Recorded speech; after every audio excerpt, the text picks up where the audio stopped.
Alô! Estamos aqui para mais um vídeo de Contos Maravilhosos, o projeto que é apresentado pelo Governo do Estado de São Paulo e pela ArcelorMittal. É uma realização da Cooperativa dos Produtores Culturais do Estado de São Paulo e é patrocinado pela ArcelorMittal e pela Belgo Becar, através do PROAC. Os Contos Maravilhosos é um projeto que tem como objetivo principal estimular e promover o contato da criança com a literatura universal através da contação de história. Hoje nós vamos conversar com a Marina Davi. Oi Marina, tudo bem? Tudo bem com você? Tudo bem também, vamos lá. A Marina Davi é fonoaudióloga e pedagoga. E ela vai falar com a gente sobre a importância da leitura e contação de histórias no desenvolvimento infantil. Vamos lá então, Marina. Marina, conta pra gente como que a leitura impacta o desenvolvimento da linguagem das crianças. Bom, a leitura, como que ela impacta no desenvolvimento da linguagem das crianças? A criança, ela aprende a falar por imitação. Então, se você pensa, lendo um livro, você vai estar apresentando um mundo de palavras, de sons, de conceitos completamente diferentes. E são em cima disso que a criança vai aprendendo a nomear as coisas, aprendendo as novas palavras, aprendendo conceitos de que cada coisa tem o seu nome. Se ela quer pedir uma vaquinha que seja, ela vai aprender que isso é vaca. E ela vai aprender com o intermédio dos pais, dos adultos, dos leitores, que vão apresentar esse mundo letrado para as crianças. Bom, você acha importante essa questão do uso de objetos, de elementos para esse desenvolvimento? Isso, porque se a gente for pensar na criança pré-leitora, é uma criança do 0 aos 2 anos, ela não tem pré-requisitos para sentar e ficar quietinha folheando um livro. Como é que a gente faz para despertar esse interesse na leitura, esse interesse no mundo das palavras, do conto de fadas? A criança nessa fase, ela aprende muito pelo tato, pela emoção, pelo barulho. Então a gente faz uso de miniaturas, de livros com sons para aguçar esse interesse. Então é a partir daí que a gente vai apresentando todo esse mundo, o nome das palavras, o nome dos animais. Muitas vezes a gente começa com sons não verbais. Então vamos, por exemplo, o som da vaca, quando uma criança tem uma certa dificuldade em começar a falar. Então para a gente começar, para a gente despertar a imitação, o desenvolvimento da fala, da linguagem oral, muitas vezes a gente começa pelo não verbal. Então a gente usa, olha, a vaca faz? E espera uma resposta da criança. Quando não vem, de imediato o adulto já vem, a vaca faz mu. Ai, que legal, agora é a sua vez. A vaca faz e a gente espera que com o meu modelo ela repita. E com essas imitações, a gente vai trabalhando com o que a gente chama de neurônios espelho, que a criança, ela aprende olhando e imitando. Então eu começo com esses sons não verbais e vou dificultando esses sons, vou dando os nomes, vou aumentando para frases, palavras mais complexas, e assim a gente vai aumentando esse repertório. Porque o que a gente tem? Nós temos o repertório de falante e o repertório de ouvinte. Então o repertório de ouvinte é tudo que a criança ouve e entende. Então, muitas vezes, quando bebê, a gente chega e fala, ai, a mamãe chegou, tudo bem? Por mais que ele não fale, ele sorri. Ele sorri porque ele está entendendo o que eu estou falando com ele. Quando ele estiver pronto, com maturidade, para ter essa linguagem verbal, todos esses recursos de linguagem oral que nós apresentamos para a criança, ela vai usar. Ela vai usar, então vai ampliando o seu repertório de falante. A criança só usa no repertório de falante tudo aquilo que lhe é apresentado. Então você imagina, se essa criança mora num ambiente em que ela não tem contato com a literatura, ela tem pais que pouco falam com ela, que não fazem um contato visual, que fazem tudo no automático. Então é hora de comer. Então serve a comida, É hora de tomar banho, simplesmente dar um banho no automático, sem ter aquele contato do... Olha, você vai tomar banho. Porque muitas vezes a literatura não precisa ser simplesmente no livro físico. Se a gente for pensar nos nossos antepassados, como é que eram feitas as contações de histórias? Era simplesmente no oral, eles não tinham livros. Depois que nós viemos com os pictogramas, que os homens da caverna começaram a registrar as escritas nos muros das cavernas, mas antigamente era simplesmente no oral. E é isso que a gente faz com a criança nesse pré-verbal. A gente apresenta um mundo, um livro imaginário. Então, nós somos os narradores da vida dessa criança. Então, tudo que ela faz, a gente vai narrando. Então, seja na hora do almoço, seja na hora do banho, eu sou a contadora da história da vida daquela criança. Então, vou dar um exemplo da hora do almoço. Ai, vamos almoçar? A criança vem, senta e fala, ai, que delícia, você está sentado à mesa. Você está com fome? Ai, a sua barriguinha está doendo de fome? O que a gente vai almoçar hoje? Deixa eu ver o que tem aqui na mesa, você vai me ajudar. Olha, arroz, feijão, carne. A mamãe pode colocar isso no seu prato? Ai, você quer mais? Ai, eu vou pôr mais um pouquinho. É assim que a gente vai apresentando. Então, nesse início, né, é esse livro imaginário. Nós somos os escritores e narradores dessa etapa.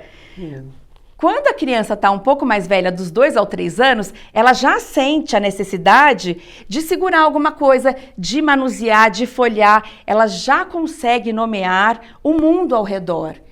E ela sente a necessidade de usar, e muitas vezes ela faz uso disso perguntando. Qual é a criança que não para de perguntar? Dos 2 aos 3 anos, não é isso que acontece? Tudo? Mas o que é isso? Por que isso? Qual é o nome disso? Mamãe, eu quero... você quer água! E nesse momento, posso te mostrar? Claro, lógico. Nesse momento, a criança gosta muito de nomear as coisas. Então, são livros legais que apresentam só a figura. Então, é simplesmente uma nomeação. Ela vai aumentando esse repertório para depois ela ter maturidade de pegar um livro com frases mais simples, mais curtas, e ao longo do tempo a gente vai dificultando isso. Tudo é motivo para se ter, tudo é motivo para a história. Tudo é história. Tudo é história. Tudo vai do ponto de vista. E uma coisa que eu acho bastante interessante, Marina, que alguns profissionais comentam com a gente, né, alguns contadores profissionais dentro desse segmento, eles falam que ele também se alimenta do retorno que ele tem da criança, às vezes. Sempre. Né? Nessa relação pais e filho, né, ou responsáveis e filho, a criança dá algum retorno, então através desse retorno, através do uso da imaginação do adulto, dos elementos que ele dispõe também, ele cresce em cima disso e acaba virando uma troca muito saudável, não é? Muito saudável, sem contar que aumenta muito o vínculo da criança e do adulto, seja a avó e a criança, seja a mãe, seja a tia, seja o pai. Então, assim, a gente trabalhando em cima desse interesse da criança, fica muito mais rico. Então, a gente está falando aqui agora do desenvolvimento, né? Agora vamos falar do desenvolvimento da linguagem, né? Da criança. Então, ao contar as histórias, é muito importante que se crie, então, um ambiente favorável para que se estimule essas funções cognitivas, né? Você pode citar algum exemplo para a gente da formatação desse ambiente, o que você sugere, como seria? Então, quando eu falo, né, que a gente trabalha as questões cognitivas com a contação de histórias, o que isso significa? Quando a gente aborda essa questão do mundo literário, das histórias, do desenvolvimento da linguagem, a gente não trabalha a linguagem propriamente dita, só a linguagem puramente. Abre-se um leque muito grande. Então, a criança trabalha com o desenvolvimento motor. Então, dentro da minha história, eu posso abordar, olha, você está ouvindo? É o barulho de um sapo. Como é que o sapo faz? Deixa eu ver. E eu, assim, dentro dessa narrativa, a criança vai explorando todo esse movimento corporal, todo esse gestual, a imitação das minhas palavras, dos meus gestos. A gente trabalha também com a questão da memória de curto prazo. Então, eu contei uma pequena história. Quando eu termino, eu falo, que foi que a gente falou mesmo? Sobre o que a gente contou? Você provoca até a memória da criança. Exatamente, exatamente. Sem contar que a gente sempre faz relações com o cotidiano, com a vida da criança. Olha, você viu que o sapo comeu um balde de pipoca? Quem é aqui em casa que também gosta de pipoca? Então, essa relação de fazer o link, né, das histórias com a vida da criança, isso traz um significado muito grande, um interesse maior da criança, e isso vai aguçando o interesse e o gosto pela leitura. Com toda certeza. Você falou da leitura agora, né? Até então nós falamos sobre o imaginário, sobre trabalhar o lúdico com a criança, né? No teu ponto de vista, de acordo com toda a tua vivência, quando se deve começar a leitura para uma criança, Marina? Então, a leitura, se a gente for parar para pensar cientificamente falando, desde a 25ª semana de gestação, a criança já é capaz de ouvir e distinguir sons. Então, muitas vezes, as mamães aí me ouvindo, eu também já sou mãe, a gente conversa com as crianças, tanto é que no nascimento da criança, muitas vezes quando você fala, quando o pai fala, a criança olha, ela busca, porque ela falou, peraí, esse é um som que eu conheço essa voz.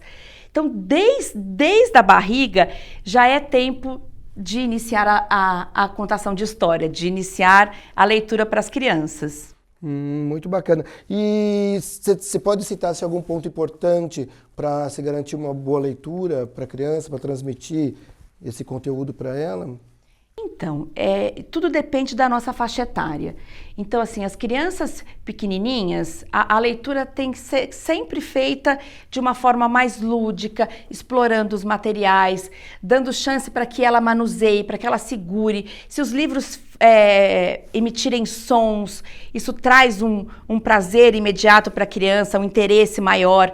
Livros com figuras de pop-up, na hora que você abre e sai, assim, 3D, né, que é quando sai uma figurinha do livro.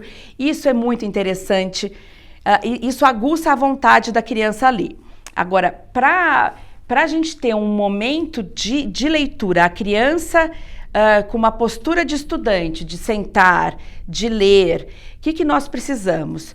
De um ambiente calmo e tranquilo, iluminado. Então, a criança precisa estar numa posição em que ela tenha o livro em frente aos olhos. Para a gente ter uma boa leitura, é bom que não se faça muitos movimentos de cabeça. Quem faz geralmente uma movimentação é o olho, que é o que a gente chama de movimentação ocular. É a gente ensinar a criança a escanear toda a folha. Então, ela começa da esquerda para a direita, ela começa do início da frase até o final. O olho pula para a linha seguinte, vai lá desde o início e o olho percorre toda a linha. Muitas vezes, nesse início, a gente ajuda com o dedo para fazer essa movimentação ocular, para ter essa dinâmica da fluência da leitura. O adulto, nesse momento, nesse início da leitura, é primordial na vida dessa criança. Então, o que eu aconselho muito a fazer, é o que eu faço também em casa com a minha filha, é o que a gente chama de leitura simultânea. Então, assim, eu sou o feedback auditivo dessa criança. Então, nós duas, criança e o adulto, vão ler ao mesmo tempo e ambos em voz alta. Então, a minha voz vai sobressair a voz da criança. E ela vai entender que aquele eco da minha voz é como se fosse o eco dela. Então, eu vou dando um modelo de fluência de leitura. Eu vou ensinando a respeitar a pontuação. Então, na hora da vírgula, eu faço uma pausa curta. Na hora do ponto final, eu faço uma pausa um pouquinho maior. Olha, eu tenho um ponto de exclamação. Como é que eu posso fazer essa leitura para dar uma ênfase melhor para essa história? Olha, eu tenho um travessão. O que significa isso? Travessão é a fala do personagem. ai, eu vou mudar meu tom de voz. Então é como se dentro daquela leitura tivessem vários personagens ao mesmo tempo. Então você imagina que legal, eu fazendo a voz da Chapeuzinho e ao mesmo tempo eu entro com a voz do caçador. Então a criança vai criando uma expectativa e uma vontade de querer saber, de entender o que está acontecendo, que fica muito rico. Marina, eu vi que você trouxe aqui alguns elementos, uns livros, uns objetos muito interessantes, aliás. Mostra pra gente, conta pra gente também como você utiliza isso na sua contação. Eu conto sim. Eu acho assim, que além da contação de histórias, uma coisa que a gente trabalha muito com as crianças são cantigas. Então, principalmente com essas crianças, as pré-leitoras, dessas do 0 aos 5, 6 anos, elas amam cantar. Elas amam. Quando a criança não lê, muitas vezes, usar objetos é uma forma muito gostosa de criar um enredo, uma história que seja muito atrativa. Então, você já imaginou eu contar uma história que você não sabe? O senhor Joaquim comprou um sítio. Lá naquele sítio tinham 3 animais. Quem são? Você quer ver? Você me ajuda? O primeiro... O boi! Olha! O boi faz mu! O boi vivia sozinho lá no canto da fazenda. Ele comia toda a graminha do pasto. Quando, de repente, chegou a vaca! Olha! A vaca! A vaca ficou muito amiga do boi. E o boi passou a viver tão feliz, porque ele não era mais um ser sozinho naquela fazenda. Eles passeavam o dia inteiro pela fazenda. Um dia, passando pelo lago, eles ouviram um barulho. Olha, escuta, o que será que é isso? Ah, eles chegaram lá, era um pato nadando. Eu não preciso de um livro para contar uma história. Para crianças pequenas, olha que bárbaro, sendo que eu posso entregar para elas esses objetos. Então, eu vou contando a história e ela vai segurando, ela vai me ajudando. Nisso, eu estou desenvolvendo a linguagem. Eu estou mostrando para ela que esse animalzinho chama-se pato, que esse é a vaca. Então, a gente vai ampliando esse repertório de falante da criança. Quando ela passa dos 3, 4 anos, ela já tem a necessidade de segurar o livro, de olhar, de manusear, de ir nomeando as figuras que ela encontra. Então a gente começa a usar livros menores, porque a mãozinha é pequenininha. Então olha que gostoso, manusear um livro, vai nomeando. Dentro dessas imagens a gente pode montar uma história. Isso tem muito assim, a nossa imaginação é muito fértil. Então é o adulto que vai ser o mediador dessa fantasia, que vai ajudar a criança a criar conceitos novos, ela aprende a criar um enredo só dela.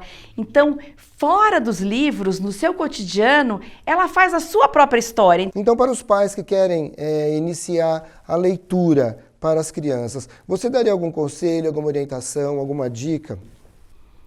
O mais importante é esses pais estarem presentes nesse início da leitura. Por quê? Porque a gente precisa garantir que a criança esteja num lugar calmo, tranquilo, iluminado, que ela saiba escanear essa folha de papel, que o olhinho dela entenda que tem que começar da esquerda para a direita, que ela tem que fazer a leitura dessa linha toda. Quando terminar a linha, o olho vai pular, vai para outra linha lá no começo. Então, esse movimento é super importante. E quem dá isso é o adulto. É junto com a leitura simultânea. Eu lendo com a criança, eu estou dando um modelo de leitor para ela.